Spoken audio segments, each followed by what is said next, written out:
Introducing your host, David Daniels II. If you made it to my channel, you are in the right place to be, so make yourself feel at home. And I want to say, welcome to Free Game. Here we discuss a lot of topics on self-growth, so you're going to leave out of here with some positive vibes, alright? I want to say, make sure you like and subscribe if you like what you see. Appreciate it.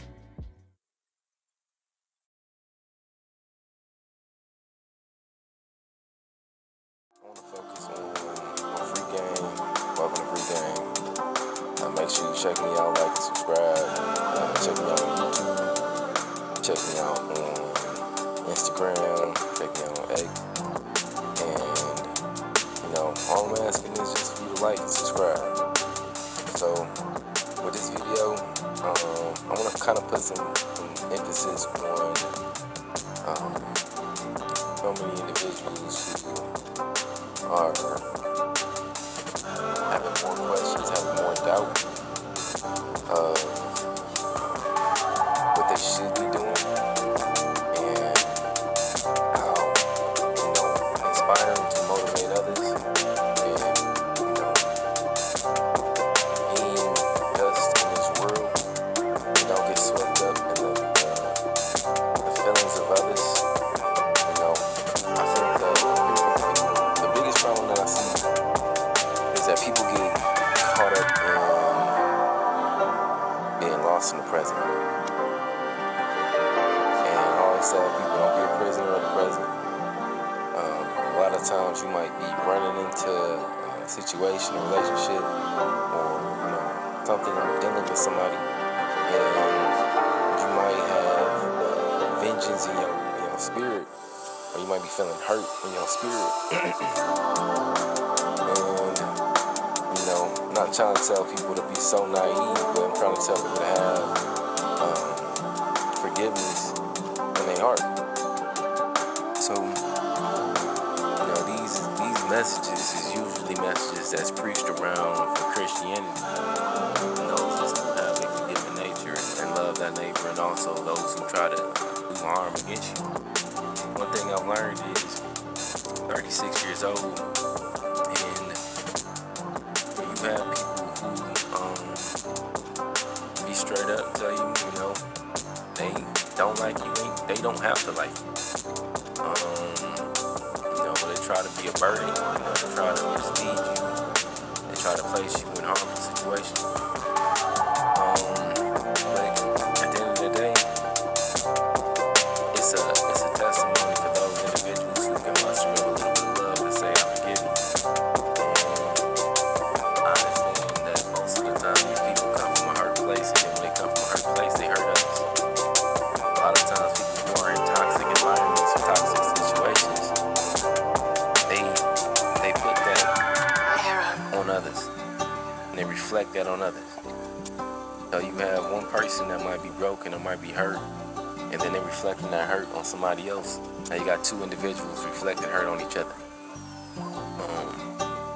I think it's important to, learn from your mistakes and try to change, but don't be a prisoner of the mistakes that you made. So when I tell people, you be a prisoner of the moment, in the moment, you might be locked in and feel some type of way, and you'll create a division where you won't talk to somebody years on end because you feel hurt with that person. You feel pain with that person. You don't practice true forgiveness. So, one thing that the Bible preaches, and, it's easy to have love for your loved ones, your friends, your family. And I get it.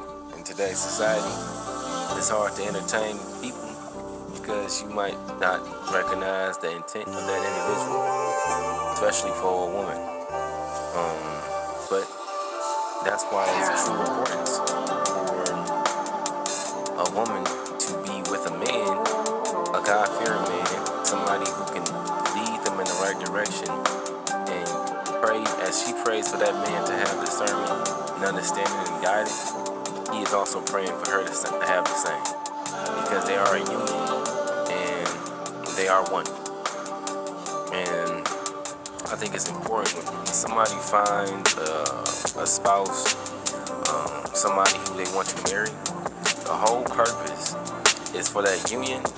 It's for them to entertain and be one, not be two separate people, but just be one. I think a lot of times people want to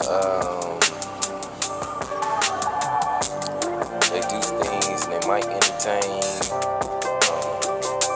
others, and they're not realizing that, you should be trying to guide others to seek and find something that can make them whole. Plain and simple. A joke here, a joke there. But if you ain't trying to tell somebody, like, listen, I'm trying to build you to have a family of your own, but most of the time you have people with a mindset to say, no, it's a selfish mindset, and they wanna be selfish when it comes down to people in their relationships. Next thing I wanted to talk about on Free Game is I came across a video actually earlier this week where this lady was giving her testimony, and I guess it went viral on World Star because of what she had to say about Notorious B.I.G. And she was saying, she's seen him in hell, and I felt like a lot of people had testimonies of who they seen by celebrities in hell and things they had to endure and what they was going through.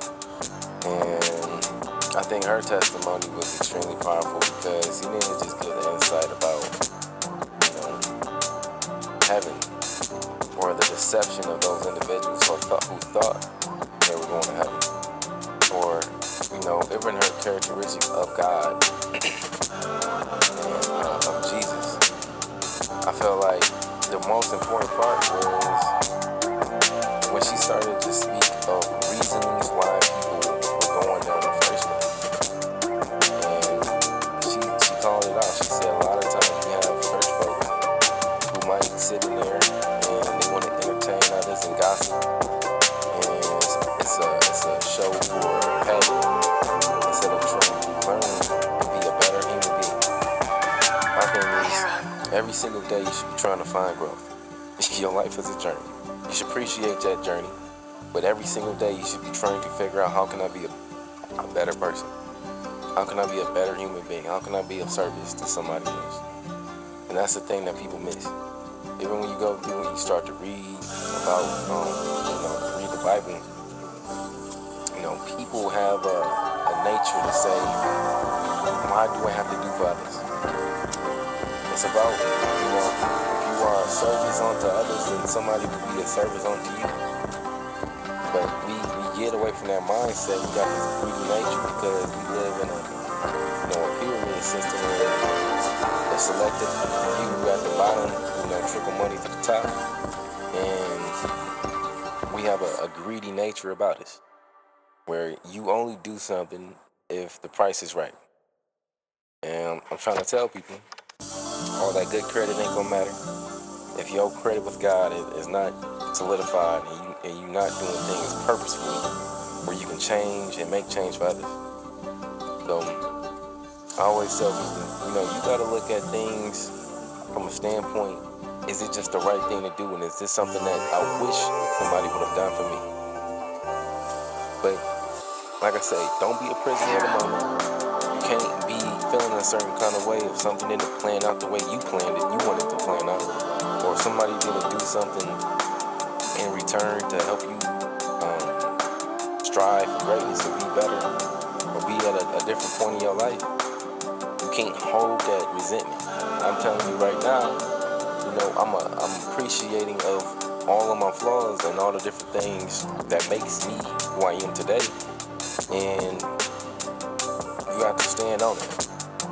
A lot of times people get caught up in just trying to compare and contrast with so many other individuals. And I'm like, man, one, it's a stressful life to live. But two, should appreciate the path and the journey that God has tried to put for you. Don't get confused with the when people get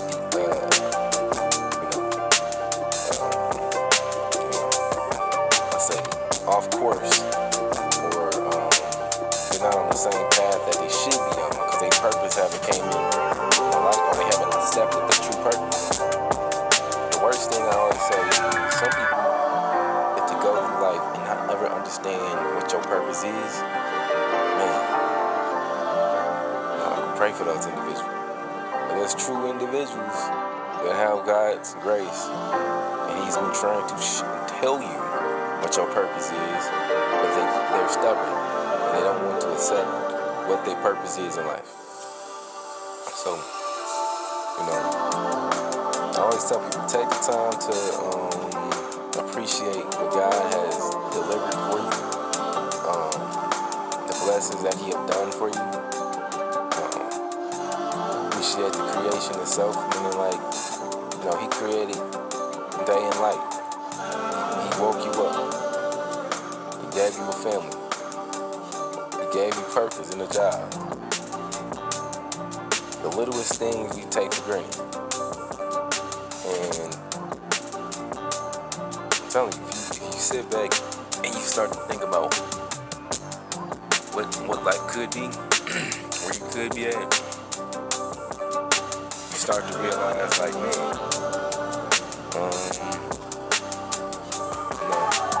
them testimonies is things you had to go through, because the hardship, the pain, and all that suffering was meant to be told, so somebody else can know how to navigate, know how to pull themselves out, and also know that there is somebody out there that loves them.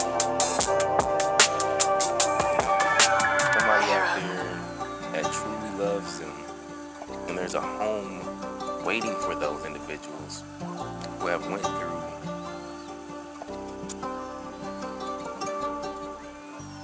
different situations, dealing with loss. I think the part of the deception, you get to a point where you used to recognize and be like, man, this right here, this don't sit right with your morals and values. You're not agreeing to all the different things that come across you. And then later on, you start to see that people be trying to make this norm. They try to make this normal. It's not normal. So, you can't normalize sin, and you gotta have true discernment to recognize what is sin.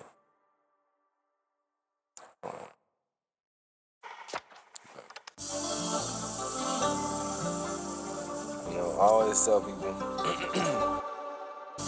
that your story is yours to be told.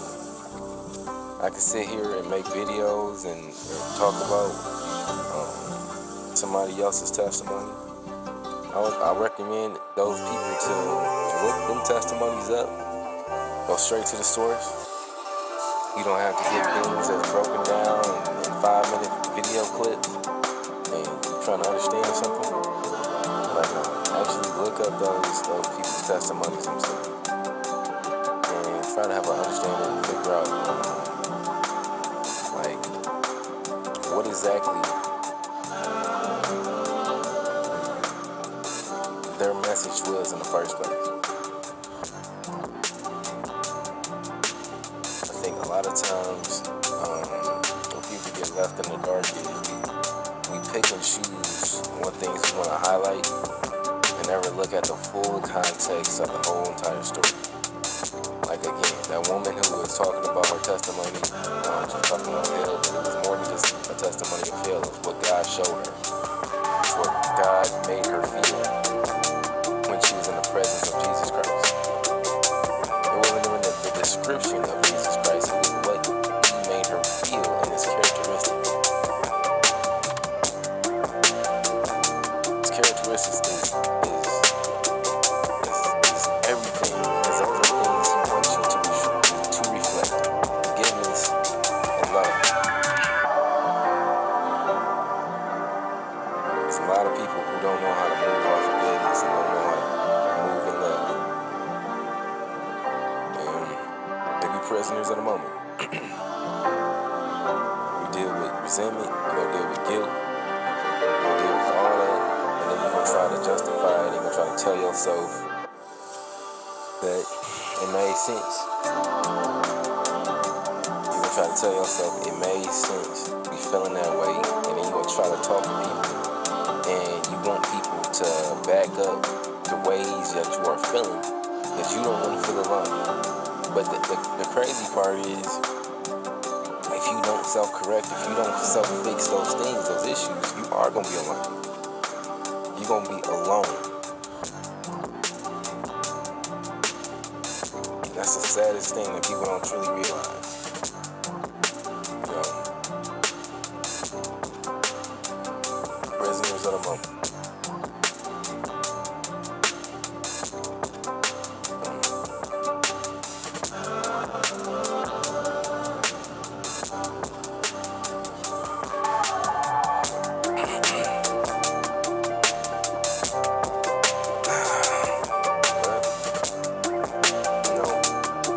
Besides that, I want to talk about things that I go through, I experience, and I can appreciate. Life is, for me, like I said, life is be what you make it. I've seen so many people might complain about situations that they're in, not appreciating that, the journey that they have in front of them. Sometimes you might deal with trials and tribulations. You might deal with a challenge. But your days of rest is supposed to be, when you're ready for death. You can't be somebody who is so eager to have it easy in life and a restful life. And you don't appreciate, sometimes you might have to deal with hardship. Sometimes you might have to deal with tough challenges when you're dealing with your job. I appreciate and I love every situation that I get in, because I try to figure out a way out for people and give people a chance to where, some people can self-correct and be better. Or sometimes I step in and I try to help those individuals map it out. It's a true blessing, especially for somebody who I feel like, people might take a look and they might prejudge the way you look. And it's not to set up traps to put somebody in a situation where they're like, oh man, I didn't know this person was truly like me. But people have a way of perceiving somebody based on how they look. And the saddest thing is, we all fall victim to it. We all do this thing where we look at somebody and then we pass judgment on them and not giving them the grace that God is going to give us. So I feel like we as a people can do better of trying to give others grace. Stop trying to prejudge because you look at somebody. Stop trying to prejudge because you see somebody moving in a moment and they're getting lost in action because of one moment. And we always have this nature about us where we feel like we can't change our opinions because of what one individual may do. But the biggest problem that people might come across is when somebody truly sees somebody and don't recognize that they don't give them the grace that change is for everybody. You get what I'm saying? Like, change is for every individual. I always say, like, you're not going to be the same person you was 10 years ago. You're not going to be the same person you was 5 years ago, last year, last week. Things in life that can make you change in an instant.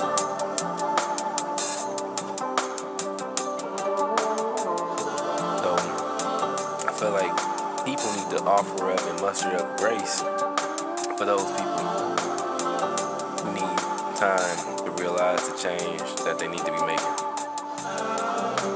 We can point them in the righteousness on somebody. We can not have, like you say, vengeance, hatred in your heart. You know, people deal with guilt and they got fall into depression, and you be like, man, how they you know, going through all this depression? You know, the world is gonna tell you that therapy is your answer. Sometimes therapy will justify some of the bad behavior and realizing that if you truly are dealing with something in a situation, you gotta show grace, and you gotta be somebody that's gonna try to give somebody some time to figure things out. If it's worth trying to figure out, if it's worth fixing. Now, therapy can work for some individuals. I ain't gonna say therapy is not a solution. It definitely can work. But the end goal should be saying, let me see if I can amend something. And if somebody is gonna be acting on forgiveness, and like I say, discernment is a key factor. You can't be so trustworthy where you be trusting everything. Nature of making the wrong decisions, and keep understanding, like, man, I keep stepping this trap that's not benefiting me or my family.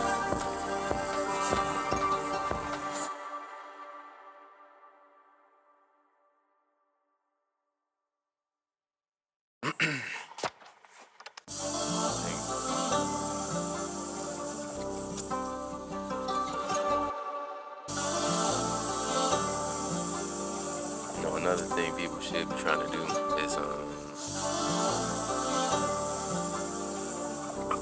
people should be trying to reflect. I think I mentioned this in a video I posted. But people should reflect on their life and the things they've been through. You know, things you can appreciate, things that you shouldn't take for granted. Even your trials and tribulations, you realize that your story can actually benefit and help somebody, and it holds value. You try and tell people, like, do y'all understand what value is? If you took value away from dollars and money, and what else could you find value in? My thing is, you can find value in not making the same mistake over and over and over again. Self-correcting. Being able to realize a problem and understand how to solve it, and not fall victim to doing the same thing over and over. Helping somebody, being a vessel for somebody. But when God pours into you, you can pour into somebody else. You know, there's multiple different ways you can be, you can hold value, and it's not based on income. See, the world will let you believe that based on what you can provide, based on income, is how you should be honoring the value of an individual. And I don't understand how people try to equate value with income. Like, some people who don't know how to raise their own children, they let the world raise their children. And these are people who are wealthy. And it's because they haven't put the time in to nurture, but also instill life lessons at a young age, so their children can become something like, you know, productive to society. You know, we wonder why so many people fall victim to suicide or fall victim to addiction to drugs, alcohol, living in the ways of sin. And it's like, most of the time, people just, they didn't get the investment at a young age. They didn't get the time put in at a young age where somebody could help them navigate through life and realize there's other ways that you can do things. We have this lack of patience, I'll say, when it comes down to raising the next generation.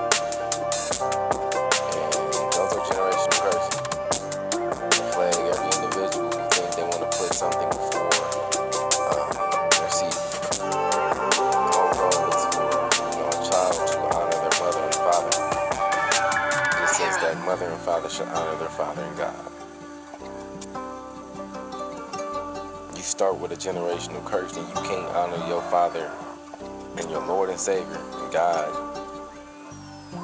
if you're not teaching and instilling in your kids to make sure that they're going to honor their parents.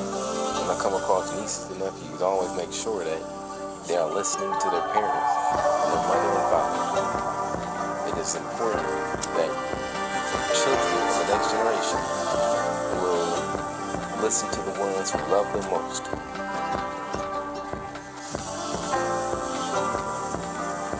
Everybody wants to see a form of guidance and protection. Well, I mean, that's where it started.